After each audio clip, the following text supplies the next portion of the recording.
You ready, Nick? Let's get him. I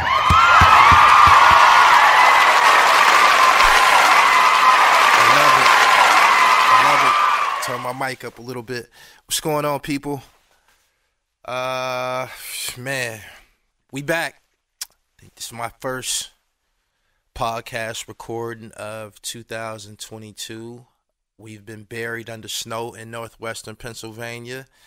So, basically gonna get in here and vent. I got a lot of shit on my chest right now, unrelated to entertainment. But I'm gonna give y'all a good show, man. I'm gonna let it spill. Shout out to DC, shout out to New York, California, Detroit, my strongholds. What up?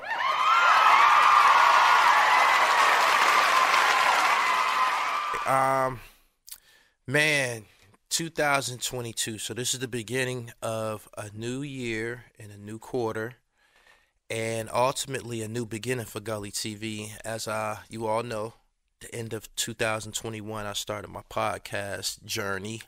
The audio adventure has begun, and I've hit y'all with about 19 episodes and a couple filler joints, but good filler. Allen Iverson versus Russell Westbrook. I got a 2-part series on the Safe Streets Task Force. Shout out to DC. And everything seems to be going okay. I made my first 100,000 legitimately in 2021. Actually, in the last month of 2021, I made my first $100,000. And I never made 100,000 in the streets. So when I got my bread, I went to the bank and got my bread and shit. I took it out, and I wanted to see it and touch it, so I took it home and shit, and I counted $100,000. I never counted $100,000 in the streets. Shit, the most that we ever counted, I said we because I was a part of an organization when we was counting and shit. Probably was around 30 to 40,000 brick money, kilo fare. You know what I'm saying? But yeah, I had my first 100. I counted it up. It took a long time to count 100,000. I don't know how everybody else feels about it, but it was kind of annoying. You would think that counting money would be pleasurable. When you got a lot, 100 ain't a lot, but it's a lot to be counting. You think what I'm saying? So there's very little room for error, and you're sitting there counting, and it's repetitive. And thank God that it's not drug money, because drug money is just a big mess. It's 5s and 10s and $1 bills and 20s and $2. Every denomination that you could practically imagine, you're going to get that in the drug trade. So, if there was 100,000 in street money, it would have looked twice. It would have looked twice, 3 times as big. It might have looked at like 200,000. You dig what I'm saying? So, yeah, I counted 100 G's. It took me a minute. After I counted it and shit, you got this thing like something in your mental just makes you feel like somebody is coming to take your money. Straight up.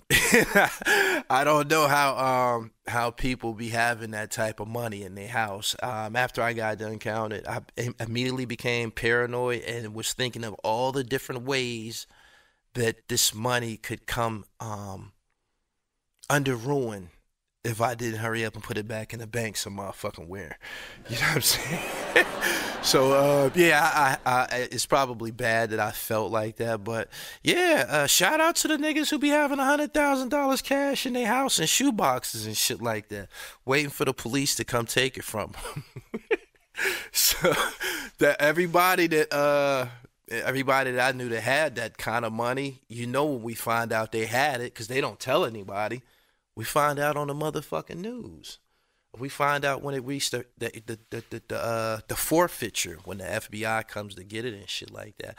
But anyway, between my business ventures, Fashion Bomb Couture, one of my clothing brands, Dribble God Athletics, which I'm very much known for. Shout out to all the NBA players who supported and who continue to support Dribble God Athletics. Tracy McGrady, Skip to My Lou. Shay Cotton, God Sham God, Steve Francis, DeMar Johnson. I appreciate each and every one of you guys. Y'all have helped me in a manner where my brand has been recognized, and that's how someone like Tracy McGrady ended up finding out about me. Tracy McGrady spent $750 with me last year. Knocked me out of my seat. I opened up my PayPal, and you get your updates on who made what purchases and shit. I'm like, Tracy McGrady, goddamn. And I know it's him because he spent $750 on basketball shorts. So between writing my book, between putting in work on YouTube, between doing a lot of unsigned hype marketing for MCs on the rise. Yeah, I topped that century mark, man. I made my first 100 G's and shit. It wasn't easy. It's constant work. And I only felt accomplished briefly and shit. I actually haven't been happy since I counted that 100 G's.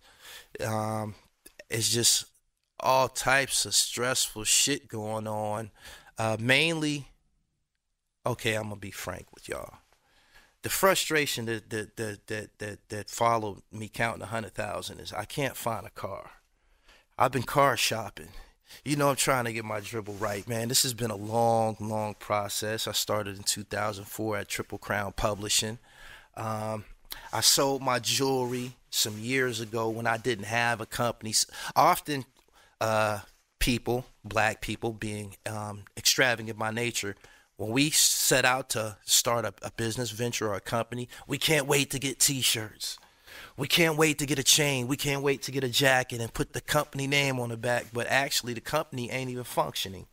The company isn't functioning, and it's not producing any income. So in totality, you really don't have a company and shit. What you have is a chain or a T-shirt or a jacket, and that's it. And you'll learn fast that your chain, your T-shirt, your jacket, that don't equate to that doesn't equate to sales or any type of success. So what I did was once I found out that a chain wasn't something that was important until you damn near at the finish line or whatever. Once I found that out, I sold my jewelry. I liquidated everything. Over the years, that's something that I learned that was going to be a part of this whole independent hustle, because I can't go to a financial institution and get any money. If I need money, I have to produce this some type of way. So in years past, I often had to take chains off my neck and sell them, take watches off my wrist, sell them. I've sold too many flat screen TVs to count. You dig what I'm saying? Over and over and over. Just making sure I'm getting on planes, making sure that I got equipment, cameras, lighting, everything associated with being an independent machine, and all of the expenses incurred, I had to eat those. So I sold my jewelry some years ago. I worked a 5-year plan 2 times. So let's say I had a 10-year plan between 2010 to 2020. I worked nonstop. 2009, 2010 was the first year I went to Miami with Uncasa and Dipset. My life was never the same. That was the open door that exposed the hip-hop industry to me flat out. Prior to going to Miami with Uncasa and Dipset, I stood on the periphery. Although I was involved, I still stayed and stood on the periphery of entertainment. Going to Miami with Uncasa and the Dipset, it was all laid out to me. They were right there in front of me. I could touch these people. I could talk to them. I could take pictures with them. Trey Songz, Webby, Nipsey Hussle, Jim Jones, Joel Santana,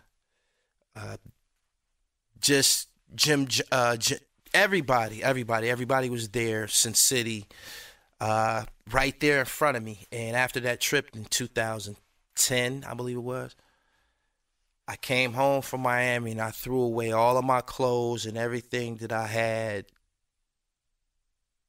of value before that trip. Nothing mattered. After that trip, nothing that I had going on in the world mattered.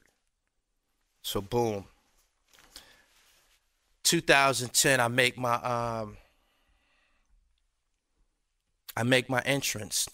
One of the big stories that I had was Jim Jones and French Montana's fight down there on South Beach. That was in 2010.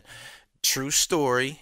I was right there with Skibo Debo when Jim Jones walked up and told Skibo, "Yo, go tell your man French I want a fair one whenever I see him. We can just put this put this shit behind us right now this weekend. We gonna go ahead and shoot the 5." So I'm standing there like, damn, this is kind of gangster. I didn't know, musicians was moving like this. He said, "Yeah, go tell your man. I know he down here." So I was with Skibo Debo when he walked up on French Montana's blue Bentley and told him, "Yo, my man, Jim said he want to shoot the 5 with you. You know, all of that shit you was talking on Cocaine City with Max B and da-da-da-da-da. We can end this shit today." Of course, history states French rightfully declined that day. He declined to fight Jim that day. And the rest is history. French Montana ended up going on to being a big deal in music. And, Jim Jones has been a constant presence, keeping the Diplomat brand in music. And that story between French and Jim Jones went viral on YouTube, and it drew a company to me named BBTV. I can't remember what the initials stand for, but they were the first people to approach me with a deal. I didn't monetize my channel initially on my own. Someone stepped to me, I think by way of email, and told me, "Yo, we're this company, we about monetization, and through reading this, I figured out that if I turn my channel over to these people, they gonna send me a check back. This is when my thinking as far as being a CEO was in its infancy stage, because I signed my company over to BBTV. Forget the name, what they stood for again. I signed it over to them for a year. They took over my channel for a year. I didn't do nothing but share videos and upload it. After I uploaded, they basically took it and commandeered my channel and gave me residuals according to whatever they had listed. But I did this program for a year, and they made it easy for me because they just sent my checks, and that's all I was concerned with at the time. When it came time for me to renew my contract with these people, I had got a little bit bigger, and I had got a little bit more informed on what the fuck is going on, and I learned that it's not good to give anyone access to your YouTube channel under no circumstances. There's been situations where these companies try to just basically outright take people's channels, and it's just a bad thing. But anyway, I learned about, there was money involved with this shit because of a company stepped to me. After that, I was just uploading videos, and there was no end. There wasn't going to be an end. This is what I decided to do with my life. I decided to do hip hop, urban media, sneakers, fashion, whatever. I decided to do this with my life, and I didn't see it a reward. I didn't want a reward. I liked what I was doing. I liked talking to athletes. I liked talking to MCs and producers, and I love vintage clothing. So I didn't look at this whole Gully TV thing as, I didn't see, there was no pot of gold over the rainbow. I was just in it. This was the place. I didn't rap. I didn't DJ. Everybody was occupying a position in this industry. This is something that I love. So Gully TV Media was born. I'm on my second channel with the real Gully TV. The first one, I didn't know what I was doing. I believe I relaunched around 2011 or 12. That's when I started this channel that I'm on now. The channel that has 46,000 subscribers. I started that in 2012 and just started grinding. Um, One day I got online and Trendsetter Shady, MC out of Philadelphia, was beefing with AR Ab and OBH. She said, I punched Ab in his motherfucking mouth. He was the first person to ever say it. And I thought that that was just out of sight because prior to that, I was the only one who was at odds with OBH. I wasn't at odds with AR Ab, but y'all understand. When I seen him doing this, he was going live on YouTube. Prior to Trendsetter Shady, I never used the live stream on YouTube for nothing. I never knew how to work it, I don't think. It just didn't interest me to be on YouTube talking to strangers, talking to my following and shit like that. But once I went live a few times and my following started to fill up the chat, it brought me back. And it seemed like I was developing a rapport with my own personal audience. And I started a show called The Morning Dribble in 2019, I believe, 2018, right before the Haitian Jack Speaks series. Because leading up to Haitian Jack, I would always be, having chats, discussing topics in relation to Haitian Jack, Tupac, and, the song Against All Odds. I started to gain some footing by doing this live stream situation, and I became aware of the Super Chat program. That's when your followers highlight a message when they want to communicate with you and they want to stand out in the chat. They will highlight their message by giving a donation. So I started to knock down some substantial, numbers every time I went live, and I was cool with it. This is a new way of earning money without breaking any laws, and I'm saying to myself, damn, what's next? Because I knew that I didn't want to be in front of the camera every day and shit. Again, I'm behind the camera. I started behind the camera. And I just knew that I didn't want to be in front of the camera every day. It actually takes a lot of fucking strength and willpower to be Gully TV every day. Some days I get up and I just want to be Jamil and shit. But when you're serving a worldwide clientele, when you have people expecting you, when you have someone on the other end of this podcast waiting for this upload that I'm recording right now, I don't work for myself all the time. I'm at you guys' disposal. So, boom. I pumped it up, man, with the live streams and, my videos. I'm getting close to 3,000, over 3,000 videos on YouTube. I believe I got the most videos of any black man on YouTube. I don't know how many Doggy Diamonds has, but yeah, I got over 3,000 videos on YouTube, and this year, 2021, this past year was the first year that I made $100,000 at this.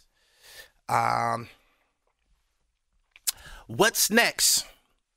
How do I keep this situation going? I've decided that primarily one of my strengths has been telling real life stories. If you guys follow my platform, I made an apology to a guy on my platform this past week. The name of the video is I Offer You an Apology. Please accept it. I'm not that way anymore. And this video was prompted by an encounter I had with a guy who I was at odds with 25 years ago. God will put you in the right place at the right time.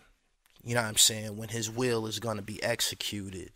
About a week ago, I got up out of my sleep 4:30 in the morning to go get some blunts and juice and shit like that. I wanted to hop on my MacBook in the middle of the night. So when I got to the store, I encountered a guy who 25 years ago, his little squad and me and my guys, we was at odds.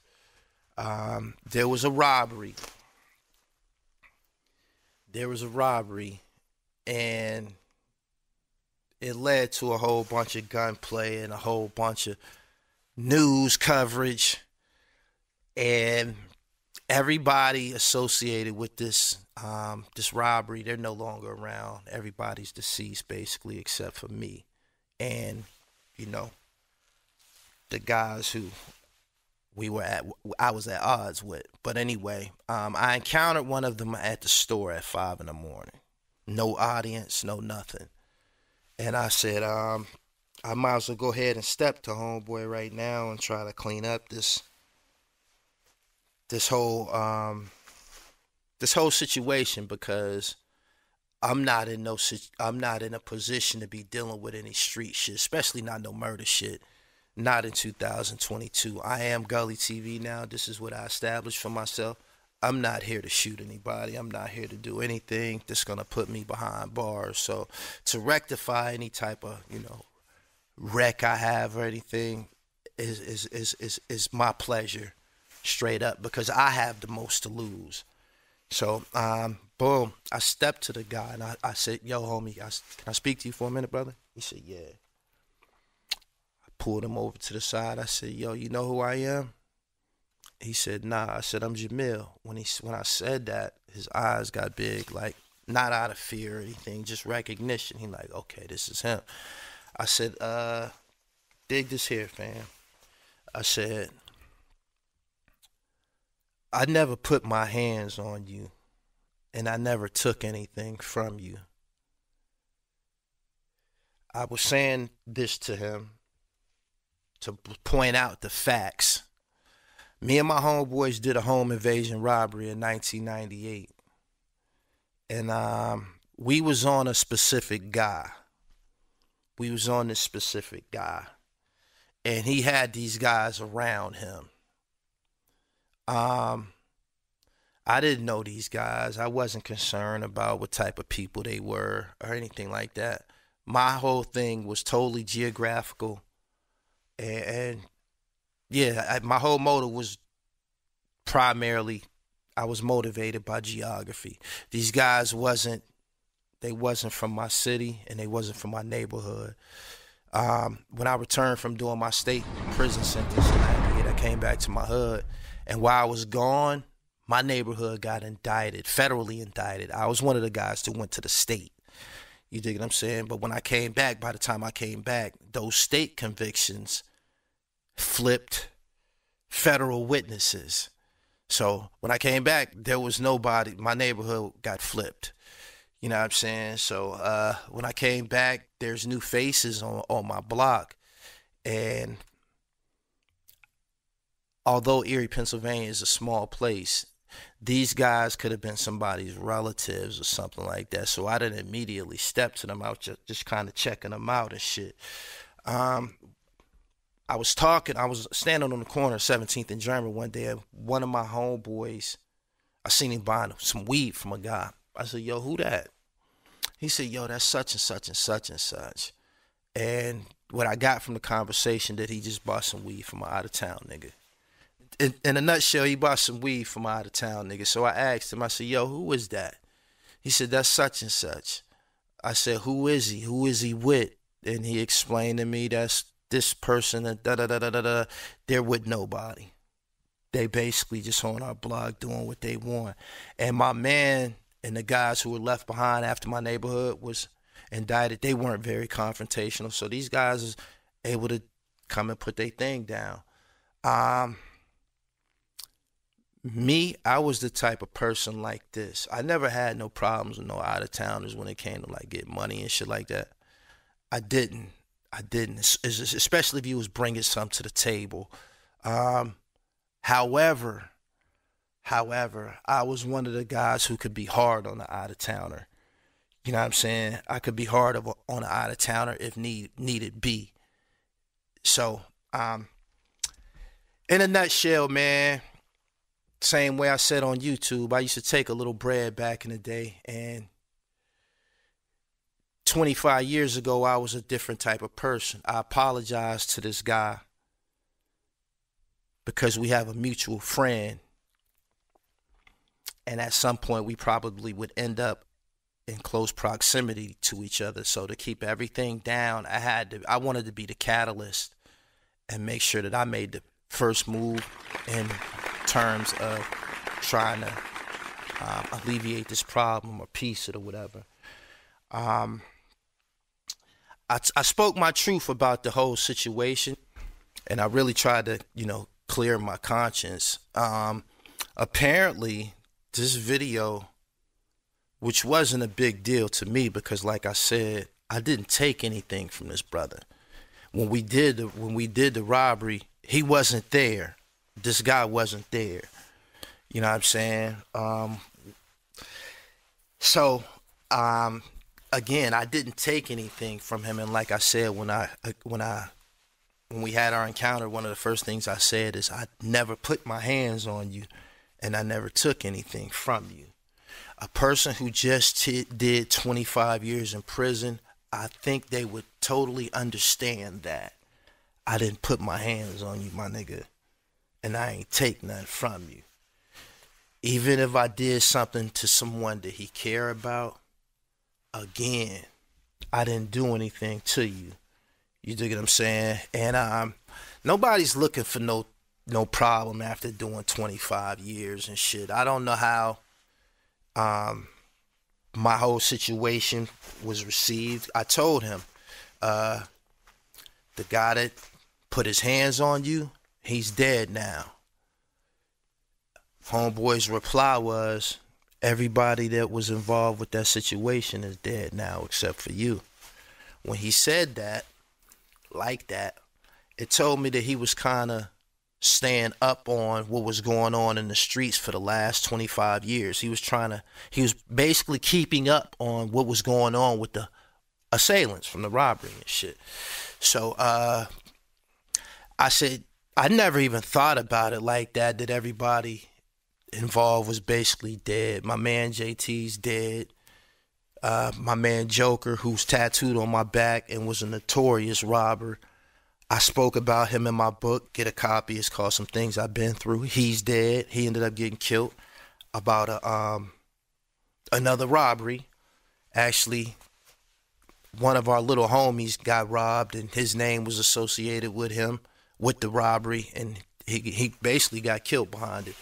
So my man JT he's dead. My man Joker's dead. And the guy who we was pursuing, the guy who I was trying to rob, well, we did rob the spot. He ended up getting killed too in another robbery. You dig what I'm saying? I was told that he ended up getting killed in Ohio by some guys out of Detroit or something like that, or some type of issue they had over there. But with all of this death and bloodshed surrounding this problem, and me knowing all the wrong that I've done all my life, for me to still be here, I have to have some type of purpose. You dig what I'm saying? And I wanted to make sure that I honor this purpose. I'm not going to rock the boat. I know that I'm in a very, very fortunate position. I could name the guys that I ran with growing up, and all of them niggas dead. They all dead. They was all real bad boys. Montrell Stonewall, dead, got killed in a robbery. Derek Moffitt, dead, got killed pressing somebody. My man Joker got killed about a robbery. My man Coke Johnson got killed about a robbery. And the ones that weren't killed, being on the alpha end of the robbery, was victims in robberies. My man David McClendon, he got his head busted open by a junkie. I've had several friends died in drug robberies, so I don't know whether it was my karma for things I thought I got away with, but I lost a lot of people in drug robberies. My cousin Jeremy Lindsay, we got the same first and last name. He got his head blown off and set on fire. Him and his partner, Joe Clayton, they was in Pittsburgh trying to cop some weed and shit. That's one down. My man Mont, I got Adrian Page. His name is tattooed on my arm and shit.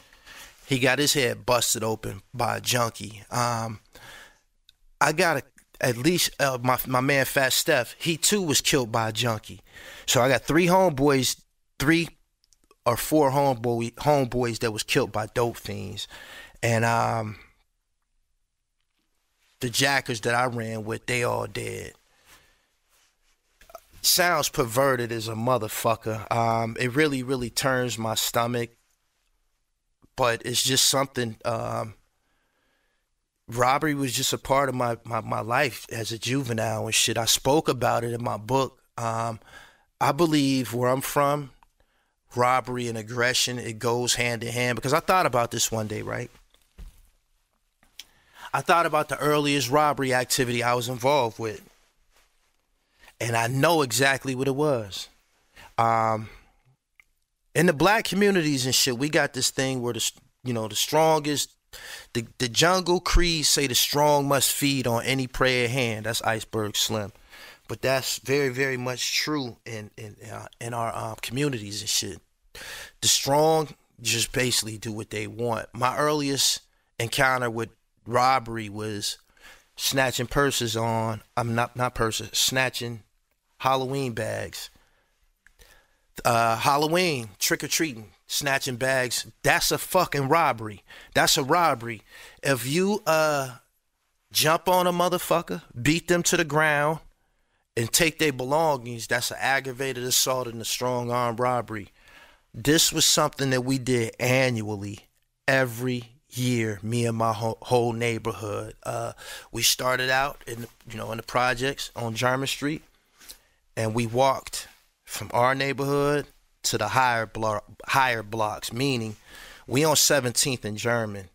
By the time we get to 38th Street, we encounter in the rich neighborhoods and shit like that. So what started out as trick-or-treating, we trying to take jackets now. It started out as trick-or-treating, candy, snatching candy.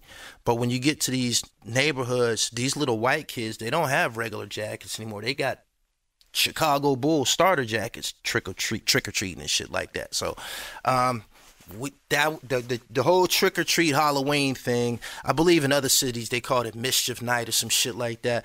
And we just, everything that the Central Park 5 did, they called it wilding in the park. We all did that shit. You get what I'm saying? So when I seen their case and they was, I guess they was found not guilty years and years and later. They was found not guilty of what they were accused of.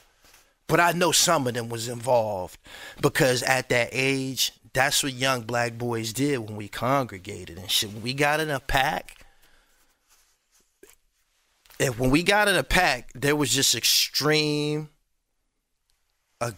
youthful aggression. And if you weren't a part of us, if you weren't with us, you definitely was going to get strong arm robbed and shit. From the trick-or-treat thing, we went to bikes. More robberies. We didn't have a nice bike, of course. We took somebody else's. We would just dog kids out. We'd go to other neighborhoods. And, if you didn't lay the bike down, we was going to knock you off the bike and lay you down. So, robbery was always around. It was always around me. And nobody was really coming and saying that, man, y'all going to fucking jail or that shit that y'all doing, that's against the fucking law, man. Nobody ever said, yo, when y'all be stomping on a motherfucking head, do y'all know that y'all can kill somebody?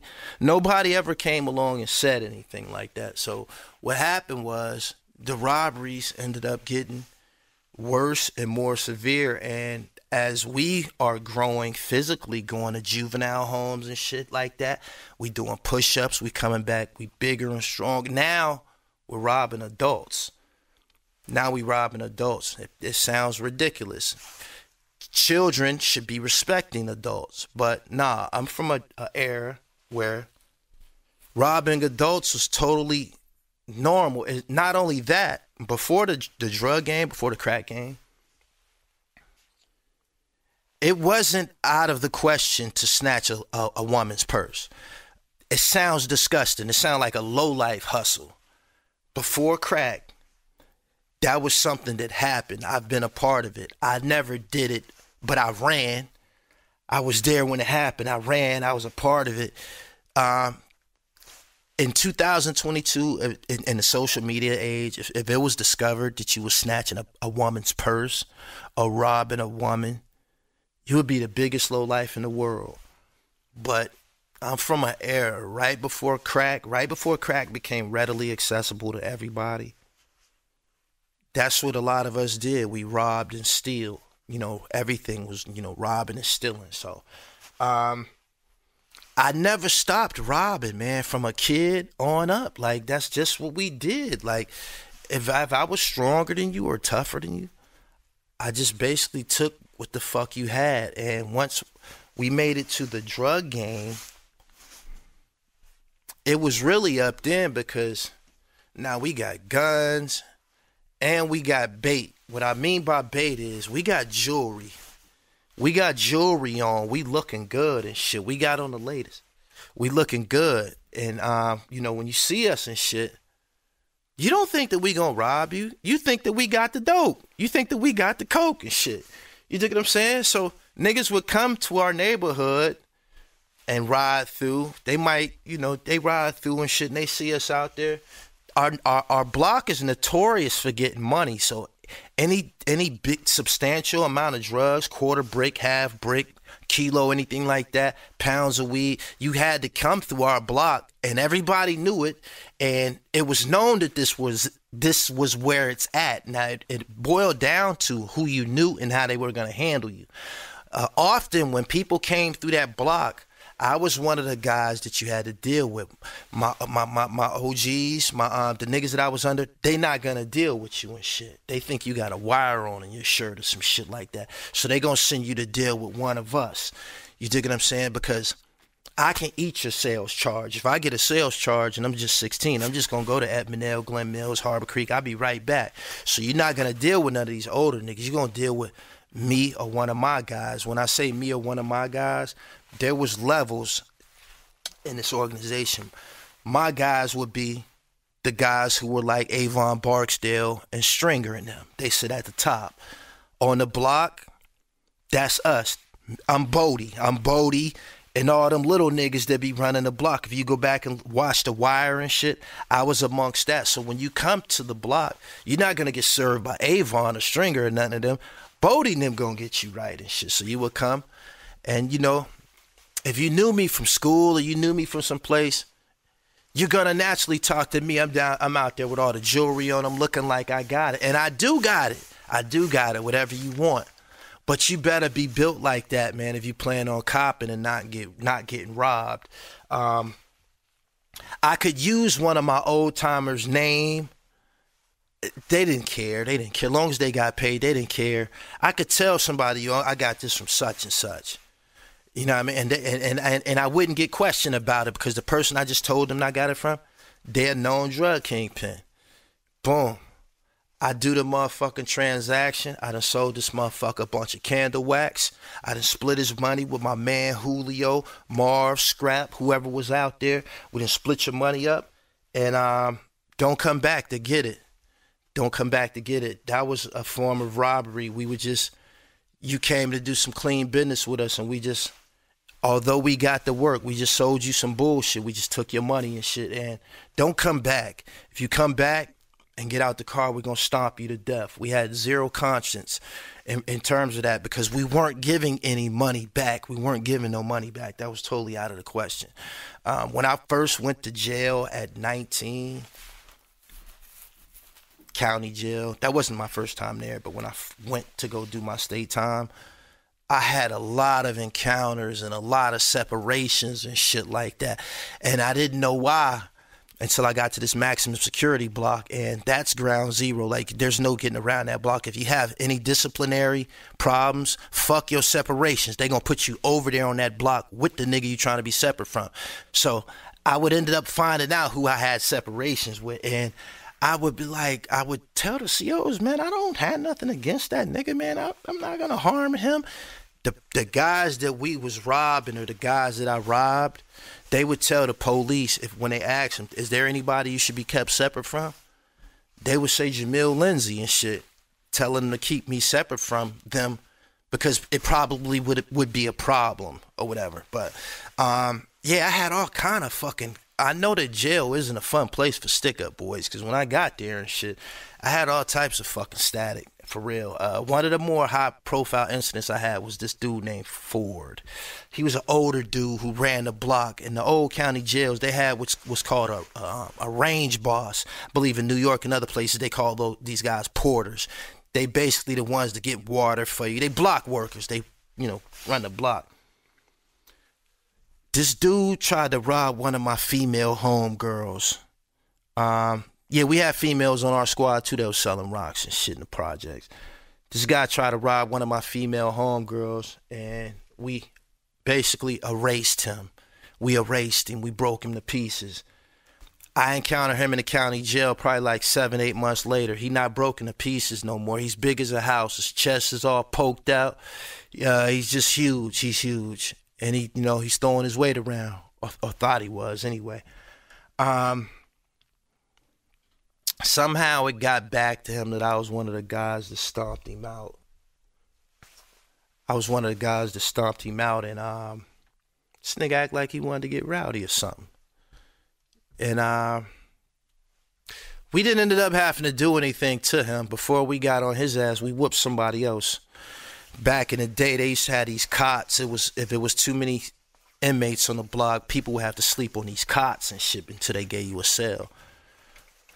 We would stomp on these cots and break them down like fucking Lego blocks and shit, and run around on the block with them like swords and shit. And after they see me and my guys whoop on a grown ass man with these pieces of metal, I ain't had nothing to worry about in that regards. And so went, my career of coming into the system, being a jacker and shit. After I did my time, after I was able to clean up my life, it doesn't leave your conscience what the fuck you did. You know what the fuck you did to people. And you're not Superman. If you get caught in the wrong place, slipping, you can have to deal with the things that you did in your past and shit. When I encountered homeboy at the store the other day, I wanted to make sure I alleviated any problem I had with him, even if it was 25 years old. Again, I didn't take anything from him, so I don't feel that he should have any extreme animosity with me. But, it was people in the comments saying, yeah, you a big man for, hashing that out, man. That's real grown man shit. I agree with that. But there was other people saying that, karma gonna get you and shit like that. That shit was 25 years ago. I done been beaten by karma. I done been beaten by karma for decades at a time since that shit happened. So, just to everybody who seen that and feel that, I put myself at peril by discussing that. Nah, that's not what was going on. That was me clearing my conscience, because you can't carry things like that with you. And, the video that I did on YouTube, you actually physically see my facial expressions when discussing this. People say I looked relieved after it was over with. I guess they could see the, the austerity, or maybe worry for that matter, while I was discussing this. But I hope that, it's 100% over. But it's a dimension, it's a part of my life that I decided to share on this platform, because people seem to be attracted to my real life stories. That's something that happened, and I just wanted to share it with y'all. I made my first 100,000 2021, and I don't want nobody to ever come along and try to take it from me. So I'm just trying to make sure I'm doing everything right. Nick, I appreciate you having me here. Shout out to everybody who tuning in to The Dribble. Make sure you follow me on all platforms, man. Spreaker, Spotify, iHeartRadio, Pocket Cast, Amazon, Apple. I can't remember the rest, but I know we popping. Nick, go ahead and play my song, man. I'm up out of here. Peace.